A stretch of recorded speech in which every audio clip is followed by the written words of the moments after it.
A land of lakes and mountains. A bridge at the edge of empire. Our perception of medieval Switzerland is probably somewhat distorted.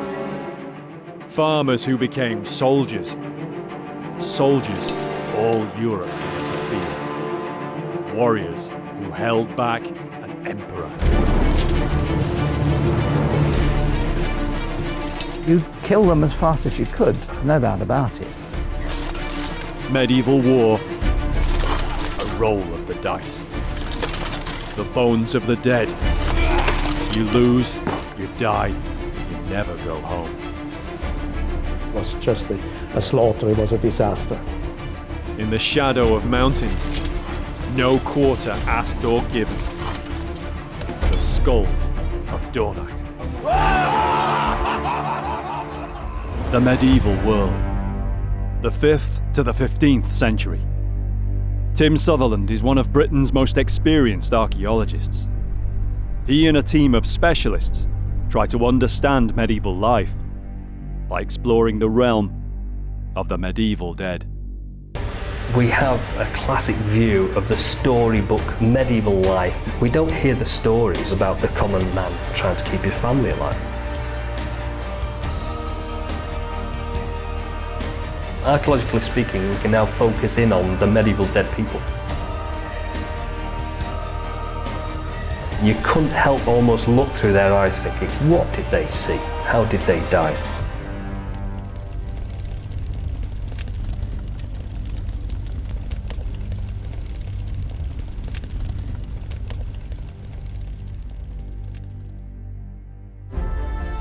The story of Dornach and its great battle is the story of Dornach and its skulls. It was fought in 1499, at the very end of the medieval period, and it marked the end of a very bloody war. Yet it was also the beginning of something, the long struggle to national awareness and independence of the country of Switzerland. The price was high in lives, borne as ever by everyday people, farmers, peasants. Yet also by the men who fought, who left behind their valleys and homes to take their place in harm's way and play the deadly game of hazard that was the soldier's life in medieval times. We'll delve into the life of the soldier in this world. Whether they fought for money or drink, or for something greater, the remains left to us now are the same. We'll investigate why and how some of them fought. And we'll try to bring new light to the strange story of the bones of men who died fighting in a savage battle more than 600 years ago. Who were these men whose only remains now are the skulls of Dornach? The traces of the ones who went before are all around us. Our ancestors and forebears of the Middle Ages. Whether they were kings or peasants, they left their mark. The structures they built, castles and cathedrals, the things they made, the weapons they fought with, the graves in which they lay. Rarely, if ever, do we see among us in plain sight the remains of the individuals themselves. Yet in a street in a small town in the heart of Europe, they're a part of everyday life, the medieval dead.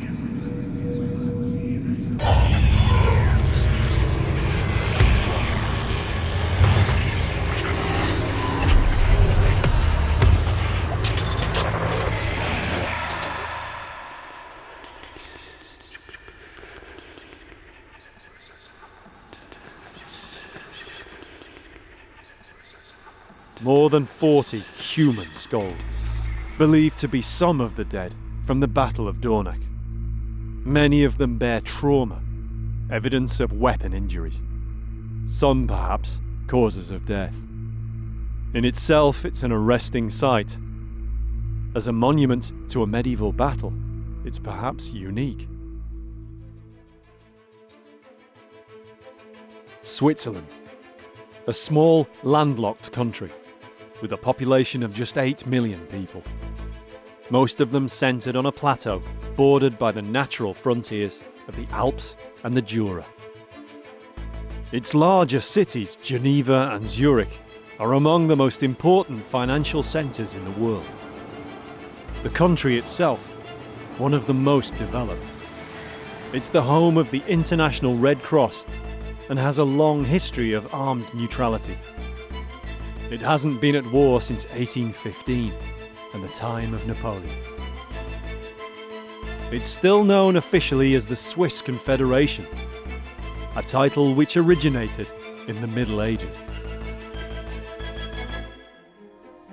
It wasn't one nation called Switzerland as we know it today.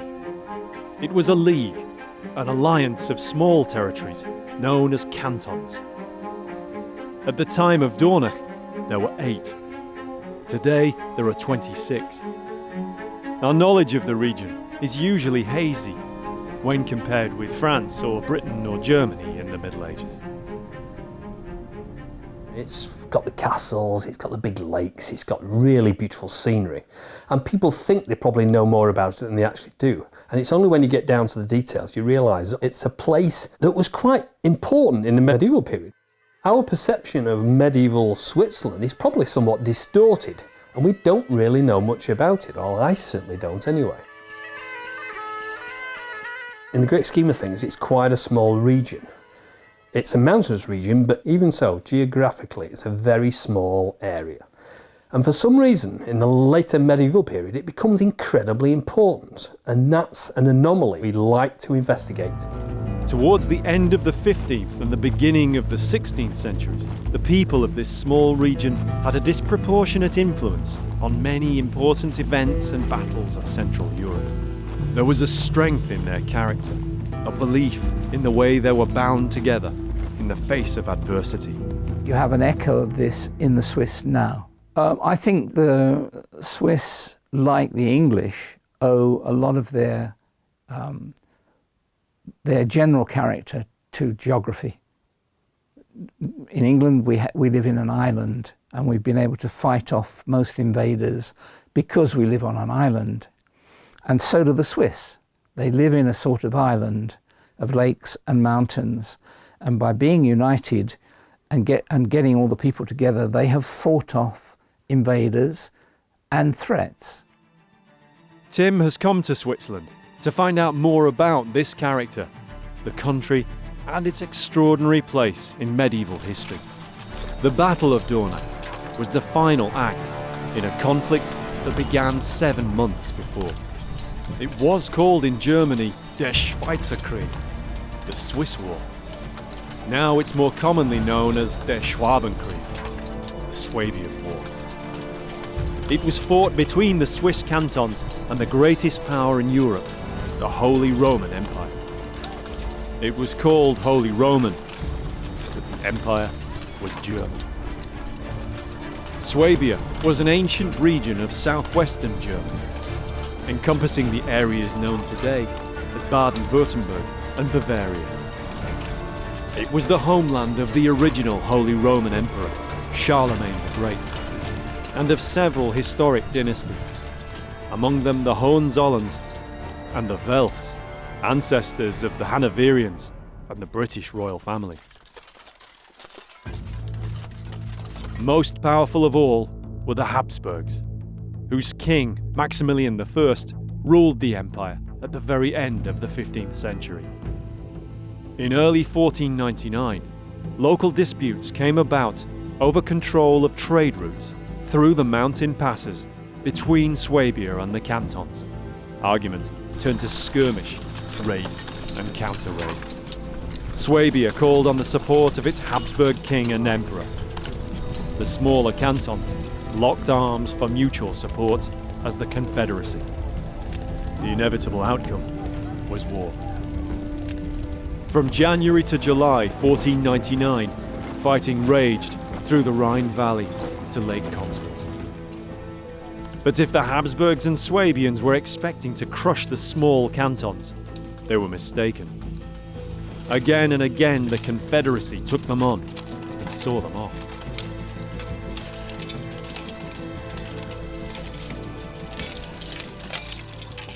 On July the 19th, 1499, an imperial army of around 16,000 men attacked Solothurn, intending to besiege and capture the important frontier castle at Dornach.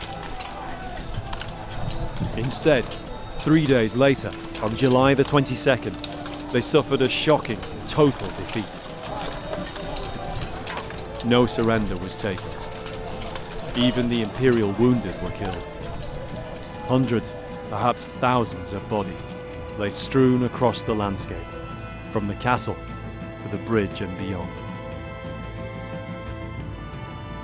Tim's here in Dornach to see for himself the scene of the battle.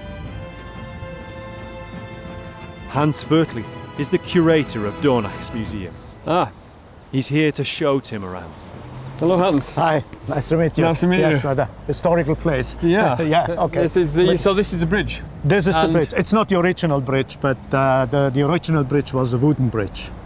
This is the place where the only bridge for a lot of kilometers stood, and this is the only bridge for the people coming from France and the backland up to the center of Switzerland. So this was an important river crossing. It was an important river crossing because here was the commercial place. So the castle is on the hill behind us there. Yes, yes.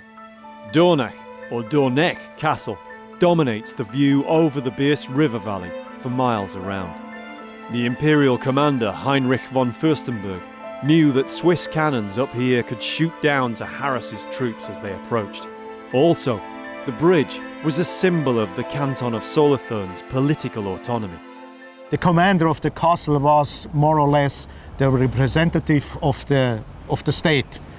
And here was an important meeting and commercial place with customs post. People passing with merchandise, they had to pay here. It was an official crossing for the canton of Solothurn. So it was that big, it was that important? It was important, yeah, it was important. And basically the battle was about that castle and this bridge? Exactly, it was the will of the emperor and of Heinrich von Fürstenberg to destroy that castle, which would allow the troops to go into the heart of Switzerland, across the Jura.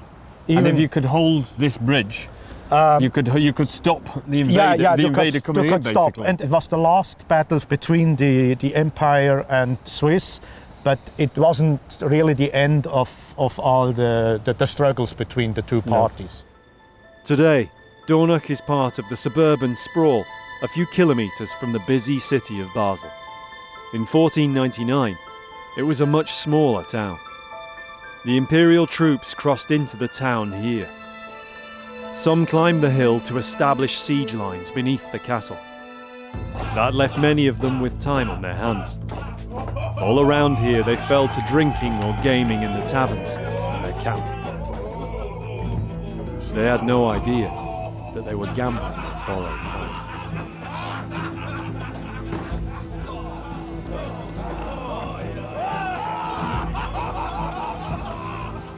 Hans is an expert in coins and artifacts of the classical world, but he's always been involved with the story of Dornach and its little-known battle. So when did you first become involved with the Dornach collection, or when did you first hear about it? Yeah, I mean, I was born here. I grew up here. But it's the strange chain of events involving the human remains from the battle, which in a way is the most compelling part of the Dornach story. After a medieval battle, there's often a discernible pattern of events concerning the disposal of the dead. Tim knows this from his work excavating the mass grave of the Battle of Towton in northern England. Thousands of dead were buried on the battlefield in pits. Then some years later, they were dug up again and reburied in consecrated ground with a dedicated chapel. It's a pattern he's also seen at Aljubrota in Portugal, and is probably common on many other European battlefields of the Middle Ages. But Dornach was different. Part of the after-battle pattern fits, but with one major difference. Because they're still here. for all to see. The battlefield dead. This is the first time that Tim's seen them. So this is really interesting for me because I've heard so many stories about collections of human remains from Yes. battlefields. And usually they're put in something like a mass grave, or they're put in something like a chapel. Yes. This is really unusual because obviously it's on display. Yes, And apparently it always has been, or for quite a long time. Yes, more or less. I mean, initially they were also in a chapel. The chapel was built in the 17th century between the monastery and the street. And when they constructed the railroad line from Basel to Geneva in 1872, they just demolished the chapel in order to be able to construct the street up to the station. The 17th century chapel was somewhere here. No one knows what it looked like. Whatever was left is now beneath the road. At the end of the 19th century, at the time of the 400th Jubilee commemorations, a replacement was built. Much smaller, little more than an elaborate ossuary, but it was only for some of the bones, a fraction of what had been in the 17th century chapel. Before there was no monument, just the ossuary. Yeah. But if you see photographs of the old ossuary, it's quite a tall that's one quite a pyramid of skulls. But then, half a century later, the layout was redeveloped again in 1949, when the large, expressionist monument was created to celebrate modern Switzerland's independence. And the unique story of Dornach's bones continued.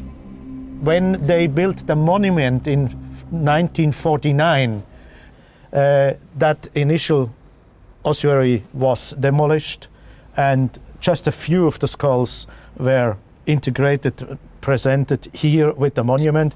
The rest were stored. And these have been here ever since? Yeah, since 49, yes. Right. It's very unusual to have these on display to the general public. For us, it's nothing unusual to see these skulls, and probably today nobody really pays attention to them, even passing by. I mean, a lot of people, they probably do not even know what the monument is for and what the skulls have to do here. I think it's really fitting that people can actually come up here and contemplate, the memorial, the battle, their own existence and everything else. Yes, and it's in that respect, it's really unusual, but I think it's quite appropriate, really. Life in the small, busy suburb goes on. For someone who spent years searching for the dead from medieval battles, even unearthing them with his own hands, it's taking some time to get used to the monument here. It's very unusual to have a monument of this size and scale, and it's right in the centre of the town. But what's more unusual is that there's a collection of skulls behind, basically in a glass case on the side of the monument. And these skulls are the people who died at the Battle of Dornach.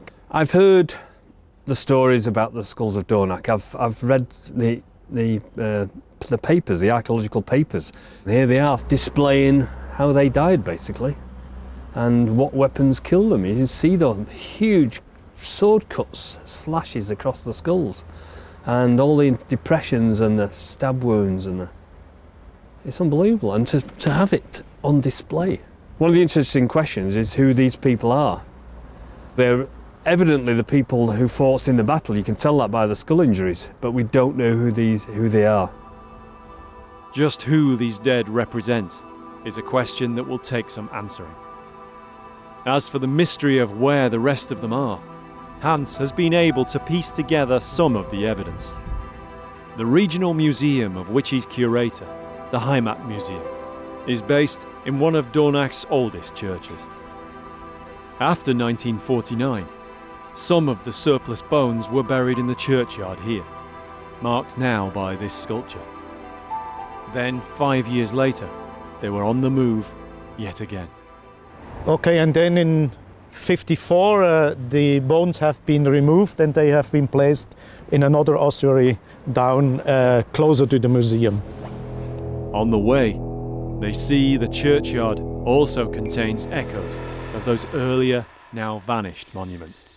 So that's the ossuary where they have removed the bones from up here, down here in 54. didn't exist before. So this is the sarcophagus.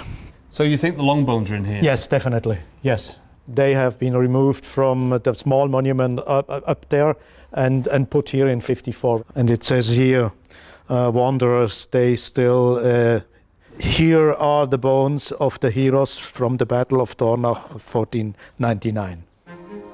The sarcophagus hasn't been opened since, but Hans believes this is the end of the line for the bones that remained in Dornach. The 17th century chapel, 1899, 1949 and 1954. It's curious how these numbers of the Dornach skeletons have moved around the town. But it is similar to how bones from many other medieval battlefields were treated. Inside, there's a clue as to who the dead were. Yeah, and now we have the frescoes on the wall, and here are buried the 3 commanders of the German troops, the imperial troops, Heinrich von Fürstenberg, and 2 of his sub-commanders, Heinrich Matthias von Kastelwart and Herr zu Bitsch und zu Lichtenberg. Von Fürstenberg had gone forward to check his artillery positions in the siege lines before Dornach Castle. As you may know, Graf Heinrich von Fürstenberg was one of the first to be killed. People warned him because he didn't put up guards, and when people warned him, he just said, "Why should I put up guards? It will not snow Swiss soldiers here."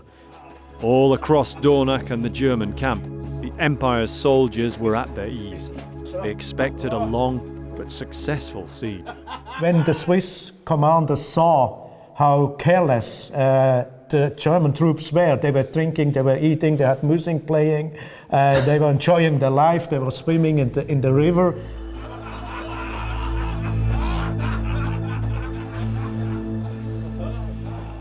So they decided to just have a fast attack. Yeah, and they took advantage of the situation. They took advantage of the situation, and Graf Heinrich von Fürstenberg was one of the first to just be killed. And that gave a completely disaster to there was no organization anymore. That the 3 highest ranking commanders of the Imperial Army were buried here in Dornach is significant. Often in medieval battles, the bodies of nobles were reclaimed by their households for burial on home soil. They sent some monks here to ask, and the commander of the Swiss cantons left the decision up to the commander of the canton of Solothurn, and then they said no, the knights have to stay with the peasants, and that's the reason why Heinrich von Fürstenberg and 2 of his sub-commanders are buried in the church of Dornach. Yeah. I think we've got a clue here as to who these individuals, who these group of people were. Some of the losing knights are obviously buried in this part of the church. They were initially taken off the battlefield, they were brought into consecrated ground, moved on several occasions through different ossuaries until we come to the situation today where we can see them by the side of the road on the modern memorial. They didn't allow the high status individuals to be taken away, and so that's definitely a clue as to who we're looking at. How did the crushing victory come about? Why was it so comprehensive? How was the 16,000 strong, highly equipped, highly motivated army of the most powerful empire in Europe destroyed utterly by the lowly soldiers of the Swiss cantons? Especially as the Imperial Army faced a Swiss force of only around 6,000 men, mostly infantry, with relatively few armoured knights on horseback. Bern was one of the larger cantons in the Swiss Confederation in 1499. Its famous bear is today used as a national symbol of the whole of modern Switzerland. The Museum of Bern houses many artifacts relating to the events of this time in the medieval period. I'm Susan Marty, I'm an art historian and responsible for the medieval collection at the museum in Bern. And now we are in our permanent exhibition, which deals with the history of Switzerland in the late 15th and early 16th century. The leaders of the cantons which came together to fight the Swabian War were realists. They knew they couldn't equal numerically the military might of the Holy Roman Empire, and its armoured cavalry and its powerful siege artillery, but they knew they could count on one thing: the solidity of their own soldiers. Swiss troops of the late 15th century were regarded even at the time as tough opponents, just as the imperial commander von Fürstenberg found out to his peril. The majority of the Swiss were peasant farmers, cowherds. Soldiering and campaigning came naturally to them. They were tough, self-reliant, bound together by loyalty to family, village, or canton. Unlike knights, they weren't used to horses, jousting, or fighting tournaments. They wore relatively little armour, if any. The heart of their strength was not just the weapons they used, long spears, pikes, or polearms, but in the way they fought with them. They were organized strong together in formation in a kind of square, and in the outside they had the pikemen with their long weapons, and in the inner part they had the so-called normal soldiers, and they were really trained to hold always together. Always hold together, even against the best cavalry the Empire could throw at them.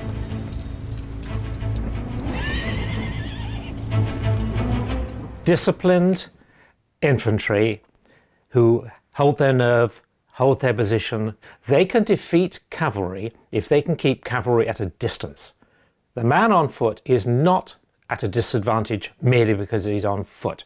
He has many advantages.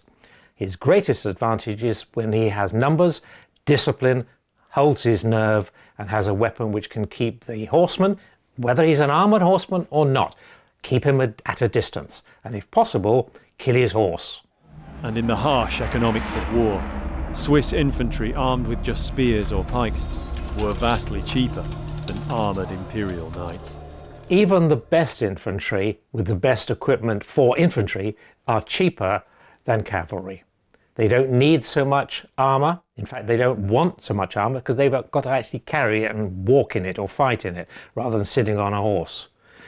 Their weaponry is generally simpler and cheaper, but you need the numbers and you need the discipline.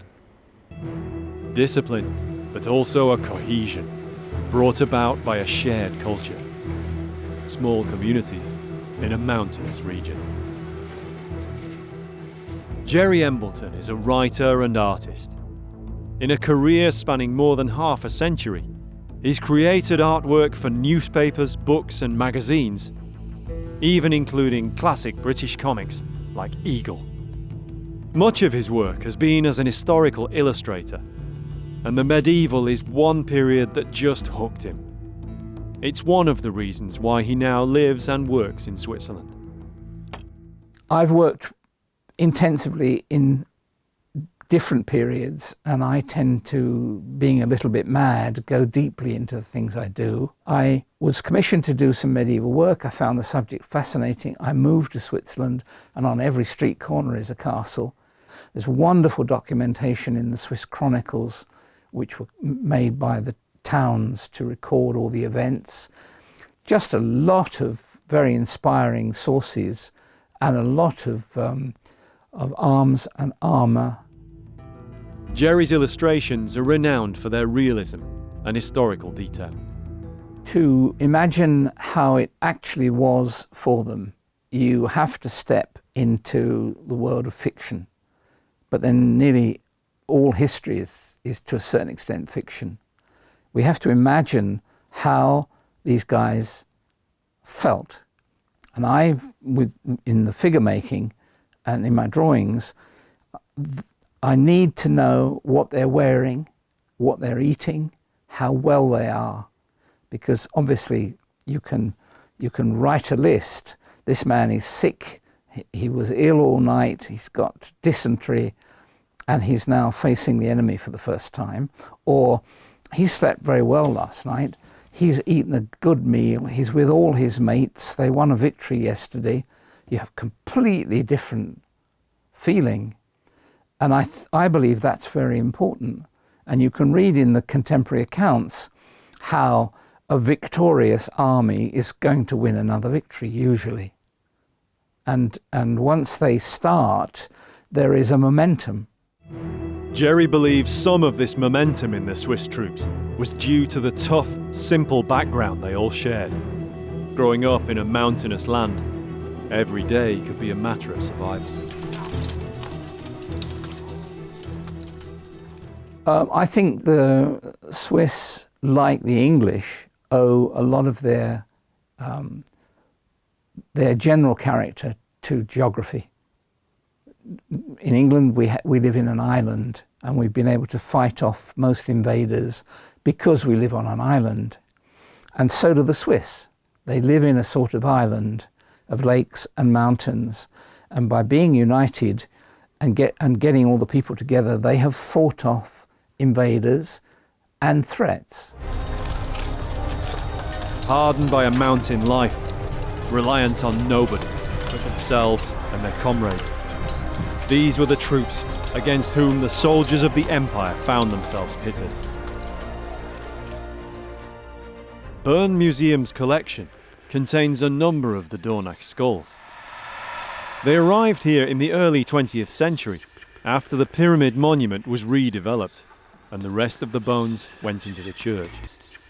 Susan Marty knows from the accounts the uncompromising way the victorious Swiss did not allow the Empire to recover its dead, noble or otherwise. Normally the losers could bury their own victims right after the battle, but the Swiss did prohibit that, and so these corpses were lying out on the battlefield and could not be buried, which was a very unusual thing even for medieval behavior on the battlefield after a battle. There was more than the usual degree of enmity between opponents in a medieval battle in Europe. Usually, there was at least some trace of decorum, some observance of custom in disposing of the dead. Instead, this was a war in which feelings, particularly among the Swiss cantons, ran strong. It was them against an empire. If they lost, there would likely be no more Swiss cantons. But what of the other missing bones? The skulls left over from the pyramid and the earlier 17th century monuments. One woman has made it her business to try and find out. My name is Christine Cooper, and I'm a physical anthropologist specialized in human remains from archaeological excavations.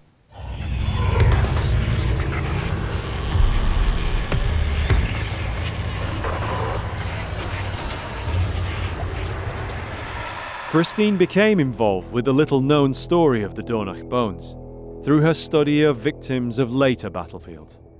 I had been examining battlefield remains from 1799 to Napoleonic Wars, but I wasn't very satisfied with the things I was able to do, and especially with the things I was not able to do, so I wanted to take that step further.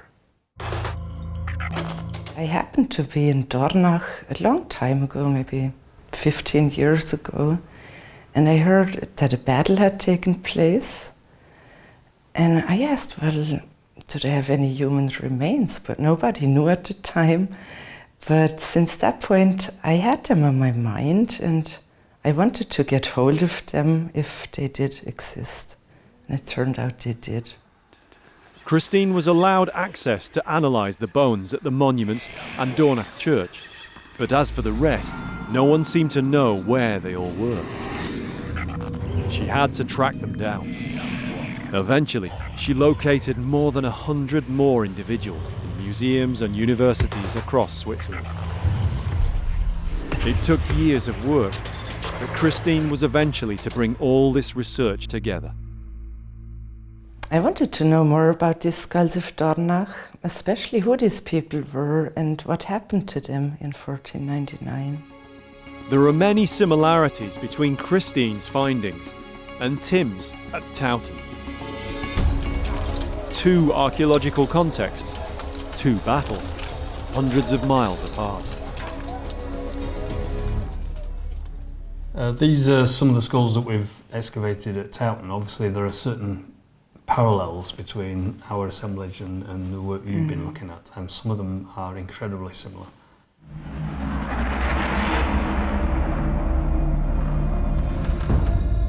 Yet the battles were fought only around 40 years apart, and many of the weapons and ways of fighting and dying were the same. We've also got a significant amount of blunt force trauma, so something like a club or a mace or even a hammer, and that's impacted upon usually the skull as well. So that seems to be similar-ish to what you're getting at Dornach. It is very similar, except that I didn't find that much blunt force trauma. Oh, right. I had some cases, but not that many. So that would suggest that these individuals didn't, their death didn't occur by something like a mace or a hammer or something, and it was purely by either blades or stabbing. Yes, most of them. I think I had one or two with massive blunt force, but not many. Right. Most of them had blade wounds that you said, and that was the very biggest part of all injuries. It was mostly these trauma marks, caused apparently by blades, that Christine selected for a careful and ingenious study. So can you talk us through some of these experiments you carried out, please? Okay, I had original weapons of this time copied by a blacksmith, and we just copied relevant parts like the blade of swords, halberds, and the points of pikes and similar things. And then we inflicted injuries on a head model, which behaves like a head of a live person, and tried to reconstruct what could have caused these injuries on the Dornach skulls. It depended on the size of the weapon. In the small ones, we were able to drop them onto the head model, and the big ones, we had to fasten them on the bottom, as you can see in this case, and the skull dropped onto the weapon. And so we had a defined weight, mass that came down, and a defined height, so we could calculate the kinetic energy of each of these injuries.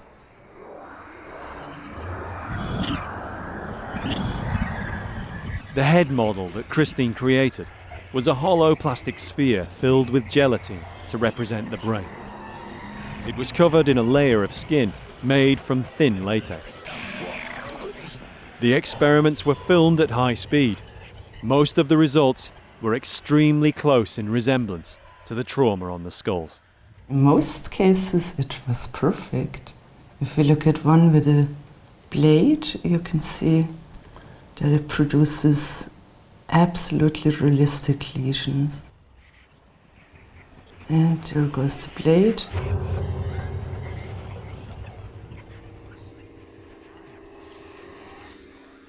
And you see the resulting looks exactly lesion is exactly what we saw.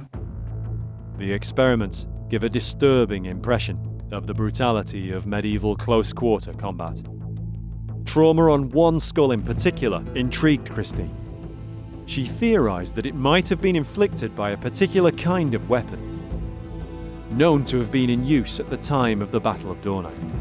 It had a wavy blade, like a flame, and so it became known as a flambard or a flammenschwert, a fire sword. I wasn't sure what might have caused those lesions, but I saw them again when I did this experiment with one of those blades. So you carried out an experiment with a blade of that type, and it produced the same injuries as it did on the skull. That's exactly fantastic. The same. So if we can see that here then. There Oh comes. yeah, I can. Yeah, I see what you mean.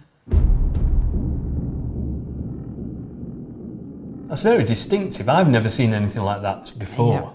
I saw them only on one skull, So I don't think they were used very commonly. That must be very rare.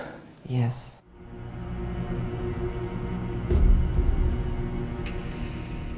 But it's fantastic that there's an example of it, and you managed to replicate it as well and produce the same results, which is unbelievable.